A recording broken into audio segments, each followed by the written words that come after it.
Hello दोस्तों, subject board में आपका स्वागत है। तो दोस्तों आज हम देखने वाले हैं class 10th half yearly examination session 2024-25। ठीक है, इस रिगार्डिंग हम आपके लिए एक बेस्ट सैंपल पेपर लेकर आए हैं जो कि साइंस सब्जेक्ट का रहने वाला है। तो दोस्तों मैं इस सैंपल पेपर को सोल्व करूं इससे पहले यदि अपने चैनल को सब्सक्राइब नहीं करा है तो सब्सक्राइब जरूर कर लीजिएगा, जिससे आपको इसी तरह के इन्फॉर्मेटिव वीडियोस की अप टू डेट जानकारी मिलती रहेगी। और दोस्तों ये जो पेपर है ना आपका, काफ़ी इंपॉर्टेंट पेपर रहने वाला है। इसमें आपके एग्जाम से रिलेटेड ही क्वेश्चन है जो कि आपके एग्जाम में आने की चांस बहुत ज़्यादा मोस्ट प्रोबेबली है। ठीक है, तो सबसे पहले इसके एमसीक्यू देखते हैं जो कि आपके पेपर में आते ही आते हैं। ठीक है, तो सबसे पहले देखो एमसीक्यू नंबर 1। तो क्वेश्चन है इसमें, विच of the following is a balanced chemical equation. देखो ये होती है आपके रिएक्टेंट साइड और ये होते हैं आपके प्रोडक्ट साइड। तो रिएक्टेंट साइड में जितने भी एटम्स हैं आपके कोई भी पर्टिकुलर एलिमेंट के, ठीक है, और प्रोडक्ट साइड में जितने भी एलिमेंट है पर्टिकुलर एलिमेंट के, वो बराबर होने चाहिए। यही बैलेंसिंग इक्वेशन है। अब जैसे यहाँ पे हाइड्रोजन के दो हैं, यहाँ पे हाइड्रोजन के दो हैं, यहाँ पे ऑक्सीजन के दो हैं, यहाँ पे ऑक्सीजन के एक है, तो ये तो नहीं होगा। ठीक है, तो इसमें जो करेक्ट आंसर होगा ना, मैं डायरेक्ट बता देता हूँ, 2H2 plus O2 equals to twice H2O। ठीक है, देखो यहाँ पे 4 हाइड्रोजन के, यहाँ पे भी 4 हाइड्रोजन के, यहाँ पे 2 ऑक्सीजन के, यहाँ पर 2 ऑक्सीजन के, बराबर हो गया, यानी कि सी आ जाएगा। फिर next, which of the following is a base. देखो बेस क्या होता है आपका, जिसमें OH आयंस रिलीज होते हैं, तो ये इसमें ए इसमें करेक्ट आंसर आ जाएगा। ओके, बाकी सारे क्या है, एसिड्स है। ठीक है, फिर नेक्स्ट देखते हैं, और देखो ये जो मैंने चैप्टर, ये क्वेश्चन है ना, यहाँ पे चैप्टर भी लिख रखा है कि कौन से चैप्टर में से कौन सा क्वेश्चन है। ठीक है, नेक्स्ट है the property of metal by which they can be beaten into thin sheet. ये मेलेबिलिटी प्रॉपर्टी होती है, सबको पता है, तो 20 का करेक्ट आंसर है। फिर next, which of the following is the site of photosynthesis in plants. ठीक है, कौन सी साइट होती है, माइट्रोकॉन्ड्रिया, क्लोरोप्लास्ट, न्यूक्लियस, राइबोसोम। तो इसका जो करेक्ट आंसर है वो आपको पता ही होगा दोस्तों, क्लोरोप्लास्ट होगा, 20 का करेक्ट है। फिर नेक्स्ट है, in humans the control and coordination of the body movements are carried out by. तो hormones, heart, nervous system, liver. देखो कंट्रोल कोऑर्डिनेशन जो ह्यूमन में होता है ना, वो आपके बॉडी मूवमेंट बोल रहा है, सिर्फ बॉडी मूवमेंट। तो बॉडी मूवमेंट आपका होता है नर्वस सिस्टम से दोस्तों। ठीक है, तो इसका करेक्ट आंसर है सी। ओके, अब देख लेते हैं नेक्स्ट क्वेश्चन। तो नेक्स्ट क्वेश्चन है हमारे पास दोस्तों 6th, the process of fertilization in human beings normally takes place in the ovary, uterus, fallopian tube, और नेक्स्ट दे रखा है इसमें डी, वेजाइना। ठीक है, तो इसमें करेक्ट आंसर देखो, process of fertilization human beings में होता है ना, वो फैलोपियन ट्यूब में होता है। ठीक है, फैलोपियन ट्यूब आ जाएगा इसका आंसर। फिर नेक्स्ट है, the refractive index of a medium is. Refractive index क्या होता है आपका, इस तरह से डिनोट करते हैं रिफ्रैक्टिव इंडेक्स। जो भी मीडियम में है, यहाँ पर आपकी speed of light in given, मतलब स्पीड ऑफ लाइट इन आपका जो पर्टिकुलर एयर में, ठीक है, और speed of light in particular given जो भी आपको दे रखा है, इस तरह से होता है वो। तो यहाँ पर दे रखा है आपको कि वो रेशो किस किस के बीच में होता है। तो रेशो होता है वैक्यूम, चाहे एयर ले लो यहाँ पर, चाहे वैक्यूम ले लो यहाँ पर। ठीक है, बात एक ही है, वैक्यूम ले लो या एयर ले लो। ठीक है, तो यहाँ पर आएगा light in vacuum to the speed of light in the medium. तो इसका करेक्ट आंसर क्या होगा दोस्तों, 20 का हो जाएगा, 20 का सही करेक्ट आंसर है। ठीक है, फिर नेक्स्ट है, which of the following parts of human eye helps to focus light, retina, lens, iris, pupil. तो इसका जो करेक्ट आंसर है दोस्तों, इसमें क्या होगा, देखो यहाँ पे बता रहा हूँ, which of the following parts of human eye helps to focus light. ठीक है, तो इसका आंसर आप कमेंट में बताइएगा क्या आंसर आएगा। ठीक है, वैसे मैं, ठीक है चलो आप इसमें कमेंट बताना कि इसका आंसर क्या आएगा। ठीक है, फिर नेक्स्ट है the pH value of a neutral solution. तो न्यूट्रल सॉल्यूशन की क्या होती है, 7। ओके, फिर next, which of the following phenomena cause the sky to appear blue.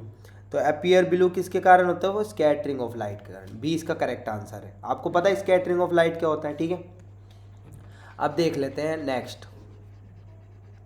तो नेक्स्ट क्वेश्चन है दोस्तों हमारा, देख लेते हैं, शॉर्ट आंसर टाइप क्वेश्चन। अब ये हाफ ईयरली का है, तो मैंने इसमें 10 ही एमसीक्यू रखे हैं और काफ़ी इंपॉर्टेंट है, ध्यान रखना। नए यहाँ पे शॉर्ट टाइप के क्वेश्चन आंसर है, balance the following chemical equation. तो यहाँ पर बैलेंस करना है इसको दोस्तों। तो यहाँ पे देखो एफ ही का एक ही, यहाँ पे 2 ले लो, ठीक है। आप बैलेंस कर लेना, मैं डायरेक्ट लिख रहा हूँ, बस यहाँ पे 2 लगा दो, बाकी सारा बैलेंस हो जाएगा। देखो सल्फर के 2 हैं, यहाँ पे सल्फर के कितने, 1 और 1 2, ठीक है। ऑक्सीजन के कितने हो गए, 8 हो गए। ऑक्सीजन के 3 और 2 6, 6 और 3 9, 9 हो गए यहाँ ऑक्सीजन के, ठीक है। ऑक्सीजन की यहाँ पे थोड़ी सी गड़बड़ हो गई, देख लेते हैं एक बार, ठीक है। तो यहाँ पे 4 2 जा 8 ऑक्सीजन है, और यहाँ पे 3 और 2 5, 5 और 3 8, 8 ही है ना यहाँ पर, तो सॉरी सही है, बराबर है। ऑक्सीजन यहाँ पे 3 2 5, 5 और 3 8, 8 ऑक्सीजन यहाँ पर है, 8 ऑक्सीजन यहाँ पर है, तो मतलब सारा बैलेंस ही हो रहा है, एफ ही 2 है, एफ ही 2 है यहाँ पे, ठीक है। तो हो गए बैलेंस, बस 2 लगा दो यहाँ पे, ठीक है। फिर नेक्स्ट है what is the reaction between an acid and a base called, neutralization reaction कहते हैं दोस्तों इसको। इन दोनों में जब एसिड और बेस में रिएक्शन होते हैं ना, सेकंड चैप्टर से ये दोनों रिएक्शन करते हैं तो क्या बनाते हैं, सोल्ट प्लस वाटर, ये तो पता होगा आपको, ठीक है। और ये न्यूट्रलाइजेशन रिएक्शन कहलाती है, ठीक है। इसमें एग्जाम्पल देना हो तो दे सकते हो आप, जैसे मैंने लिखा है यहाँ पे NaOH प्लस का साथ में लिख दो HCl, ये हो गया बेस, ये हो गया एसिड, और ये साथ में रिएक्शन करके क्या करेंगे, सोल्ट बनाएंगे NaCl प्लस पानी बनाएंगे वाटर, ठीक है। इस तरह से हो जाएगा। फिर नेक्स्ट देख लेते हैं। तो नेक्स्ट क्वेश्चन है दोस्तों हमारे पास ये वाला, state any 3 physical properties of metal. तो फिजिकल प्रॉपर्टीज क्या होती है मेटल की, एक तो मेटल्स आर मेलाएबल, तो ए लिख देना, मेलाएबल होते हैं एक तो, ठीक है, मेलाएबल होते हैं। फिर बी लिख देना इसमें, डक्टाइल होते हैं, ठीक है, जिसकी थिन शीट बना सकते हैं। और सी लिख देना, गुड कंडक्टर होते हैं, क्या होते हैं, गुड कंडक्टर, ठीक है, ये लिख देना, गुड कंडक्टर्स होते हैं वो। तो मेलाएबल इसमें आप ब्रैकेट में लिख सकते हो कि क्या होता है, थिन शीट बनाने की होती है, और इसमें वायर प्रॉपर्टी होती है वायर बनाने की, ठीक है। और ये हीट और इलेक्ट्रिसिटी का गुड कंडक्टर है, ठीक है। इसमें थोड़ा एक्सप्लेन कर सकते हो आप, ठीक है।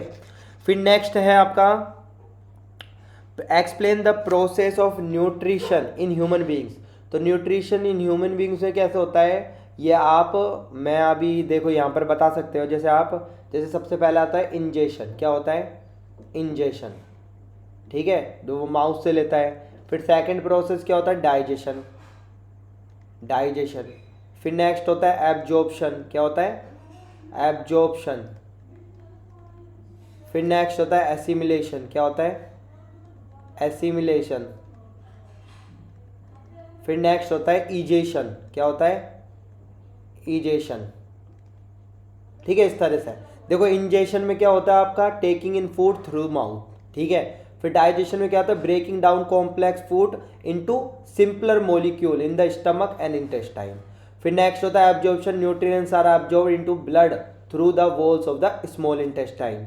फिर एसिमिलेशन होता है, nutrients are transported to cells where they are used for energy and growth. फिर नेक्स्ट होता है आपका undigested food is excreted from the body, ठीक है। इस तरह से आप बता देंगे इसके सारे प्रोसेस।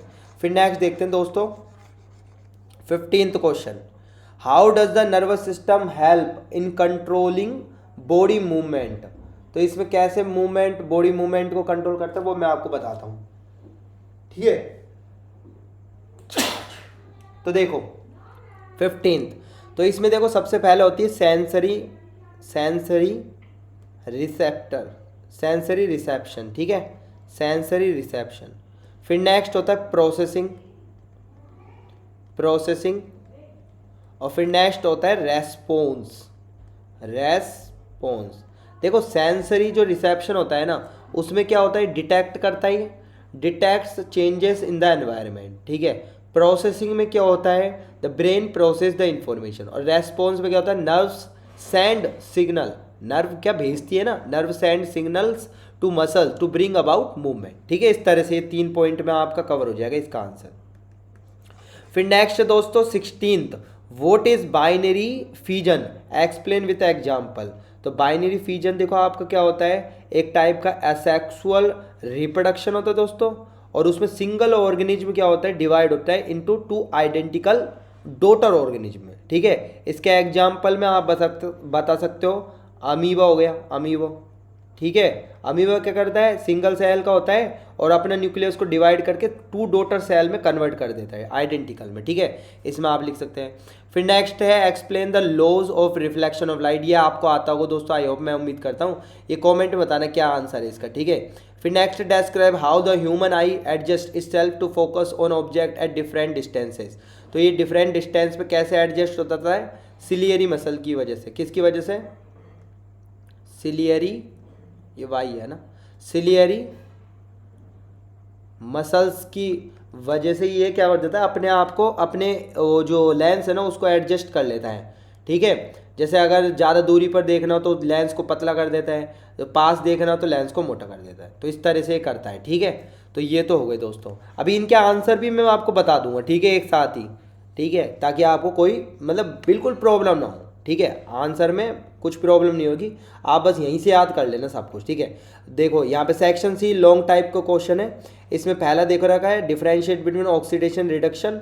फिर नेक्स्ट दे रखा है, डायरेक्ट मैं आपको आंसर बता देता हूँ ना, वीडियो की लेंथ भी थोड़ी कम रहेगी, तो ये 24 देख सकते हो। फिर सेक्शन डी में केस स्टडी बेस्ड क्वेश्चन है, तो यहाँ पे देख सकते हो दोस्तों, है ना, ये आप देख सकते हो यहाँ पर, ठीक है। फिर नेक्स्ट है आपका केस स्टडी 2, इसके आंसर मैं अभी आपको बता दूंगा। सेक्शन ई वाला आप देख सकते हो प्रैक्टिकल बेस्ड क्वेश्चन, तो ये चैप्टर 2 और चैप्टर 7 से दिए हैं, तो यहाँ पर ये लिख रखा है, और चैप्टर 7 का ये लिख रखा है, ठीक है। अब इन क्वेश्चनों के आंसर मैं आपको बता देता हूँ दोस्तों, ठीक है। तो सबसे पहले सेक्शन बी के जो क्वेश्चन वैसे मैंने डिस्कस कर लिए थे, लेकिन फिर भी आप देख लो, यहाँ से आप देख सकते हो, इसका स्क्रीनशॉट लेके आप डायरेक्ट अपना एग्जाम के लिए याद कर सकते हो, ठीक है। फिर नेक्स्ट देखो यहाँ पर आप देख सकते हो ये, ठीक है, ठीक है, ये देख सकते हो। फिर नेक्स्ट है, और एक और चीज़ आपसे ये पूछना है दोस्तों आप मुझे, कि अगर आपको मतलब साइट की ज़रूरत है, जैसे इस चैनल की मैं अगर साइट बना दूँ और आपको जैसे पेपर की पीडीएफ चाहिए किसी भी, अब जैसे पेपर की वीडियो देखते हो आप, फिर आपको पीडीएफ भी चाहिए होती है, तो पेपर मैं वहाँ पर डाल दूँगा साइट पर, तो ताकि आप वहाँ से डाउनलोड कर लो, इसके आंसर की भी डाल दूंगा। तो आप मेरे को कमेंट बॉक्स में बताओ कि ये मैं बनाना चाहिए नहीं बनाना चाहिए साइट को, ठीक है, तो तभी मैं उस पर काम करूँ, ठीक है, आप राय दो, ठीक है। तो अब नेक्स्ट देखते हैं, तो यहाँ पर देखते हैं, ये वाला आप देख ही सकते हो इनके आंसर। फिर next section C long answer type question है, यहाँ से आप इनके आंसर देख सकते हो, ओके, देख लिया आपने। फिर नेक्स्ट देखो यहाँ पर 5th और 6th के आंसर है सेक्शन सी के, ठीक है, आंसर मैच कर लेना आप, ठीक है। और फिर नेक्स्ट है सेक्शन डी के आंसर, केस स्टडी 1 और केस स्टडी 2, ये दोनों केस स्टडी के यहाँ पर आंसर दिए हुए हैं दोस्तों, तो आप यहाँ से आप देख सकते हो। फिर section E practical based question, यहाँ से आंसर देख सकते हो, ठीक है। तो इसी के साथ दोस्तों हमारा ये सैम्पल पेपर यहीं फिनिश होता है। उम्मीद करता हूँ कि इस सैम्पल पेपर ने आपके एग्जाम प्रिपरेशन को काफ़ी बूस्ट किया होगा। इसी तरह के इन्फॉर्मेटिव सैम्पल पेपर्स की अप टू डेट जानकारी पाने के लिए आज ही चैनल को सब्सक्राइब कीजिएगा और बेल आइकन के बटन को दबाना ना भूलिएगा। तो दोस्तों हम फिर से मिलेंगे, बाय बाय।